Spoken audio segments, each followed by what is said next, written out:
Okay, so it's August 2nd, and it's also the feast of Our Lady of the Angels and the Pardon of Assisi.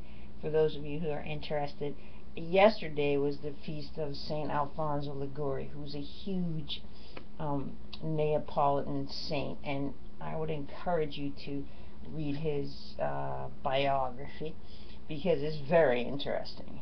And also today, the story of St. Francis and the pardon of Assisi, which I believe was the actual seed of today's Divine Mercy devotion. And I'm going to put this image here so that everybody can see. This is the Divine Mercy of Christ. And this image, if you venerate it, it is said by Jesus that you will not perish, which means you're going to go to heaven. So I would encourage everybody to get a photo of that if they don't have it already. That's just me. I'm a fanatic, right? Okay. Now, yesterday we had begun the Lettere Luterane of Pasolini. That's this book here. It's available through Garzanti. And it's in its, I think, fourth printing right now. And so we're in the very first letter, and we're talking about the children being punished for the sins of the fathers. So I'm going to resume where I left off yesterday, after he discovered in himself that he had changed his mind about the Greek chorus and their attitude of this fatalistic punishment. He now believes that it's true because he detects the sentiments in himself of condemning the new generation. So let's see why he does that. Io ho qualcosa di generale, di immenso, di oscuro da rimproverare ai figli, qualcosa che resta al di qua del verbale, manifestandosi irrazionalmente nell'esistere, nel provare sentimenti. Ora, poiché io, padre ideale, padre storico, condanno i figli, è naturale che di conseguenza accetti in qualche modo l'idea della loro punizione. Per la prima volta in vita mia riesco così a liberare nella mia coscienza, attraverso un meccanismo intimo e personale, quella terribile, astratta fatalità del coro ateniese che ribadisce come naturale la punizione dei figli. Solo che il coro, dotato di tanta immemoria e profonda saggezza, aggiungeva che ciò di cui i figli erano puniti era la colpa dei padri. Ebbene, non esito neanche un momento ad ammetterlo, ad accettare, cioè personalmente, tale colpa.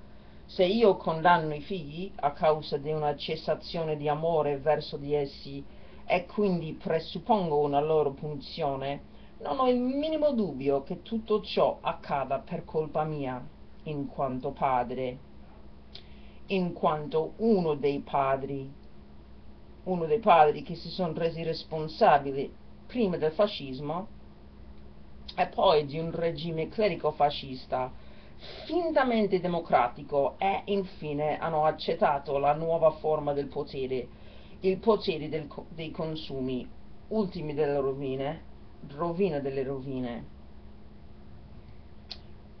La colpa dei padri che i figli devono pagare e dunque il fascismo, sia nelle sue forme arcaiche che nelle sue forme assolutamente nuove senza equivalenti possibili nel passato. Okay, so what is he saying here?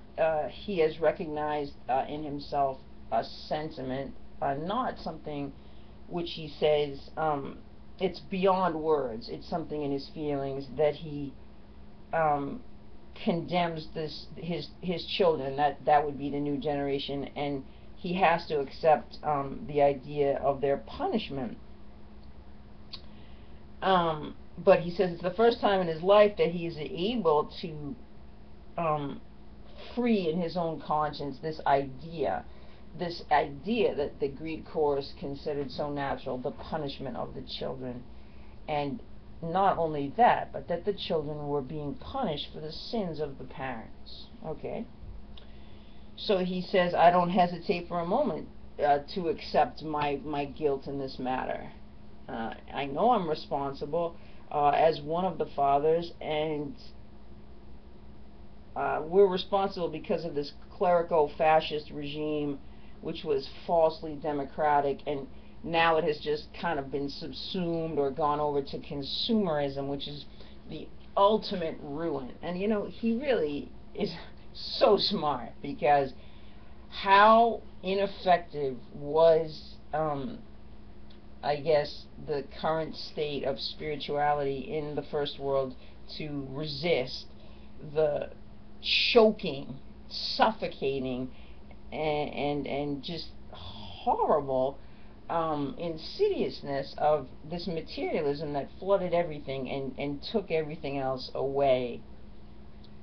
And you can see the effects of it now. You know, what do people care about but money and possessions in the world? And of course the churches are all closing, because people, it's not that they overtly rejected the church. No, they just began to place more and more importance on things and earthly activities until the church didn't seem important anymore.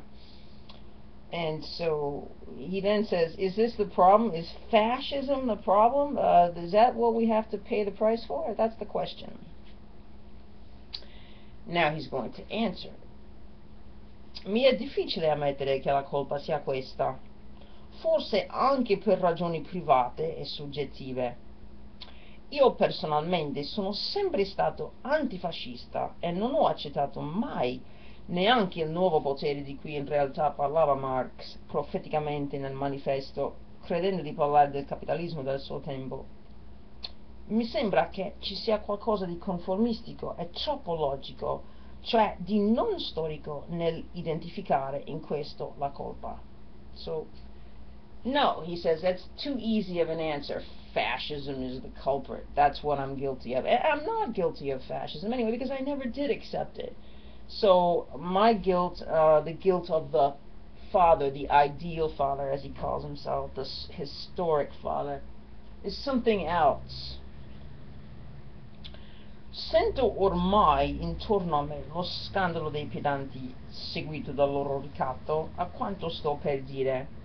Sento già i loro argomenti: il retrivo, reazionario, nemico del popolo, chi non sa capire gli elementi sia pur drammatici di novità che ci sono nei figli, chi non sa capire che essi comunque sono vita.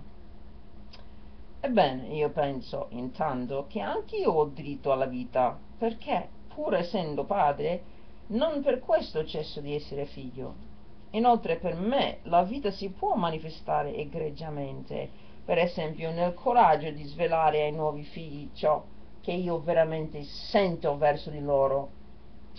La vita consiste prima di tutto nell'imperterrito esercizio della ragione, non certo nei partiti presi, e tantomeno nel partito preso della vita, che è puro qualunquismo. Meglio essere nemici del popolo che nemici della realtà. So he says, okay, I can already feel the scandal, you know, that's going to arise from what I'm saying and what I'm going to say. People are going to say, oh, he's reactionary, he's nostalgic, which they always said about Pasolini. You know, you don't understand that these new forms of life are part of life too, and you're just being, you know, a naysayer, and etc., etc., etc., which I think with this 50 years of perspective that we now have, we can see that he was right, very right, and the predictions that he made and the things that he condemned have manifested themselves in our society as being very destructive. And you know, we can put our head in the sand and say, oh, you know, global warming's not happening, and the existential crisis is not happening, and people are not going insane, and, you know, we're not all taking drugs to ward off depression. But the fact is that we are. So I'm just saying that because I happen to know that it's true, and we are all, people are upset, very upset, and so once again we find Pasolini telling the truth, and that's the end of my second lecture.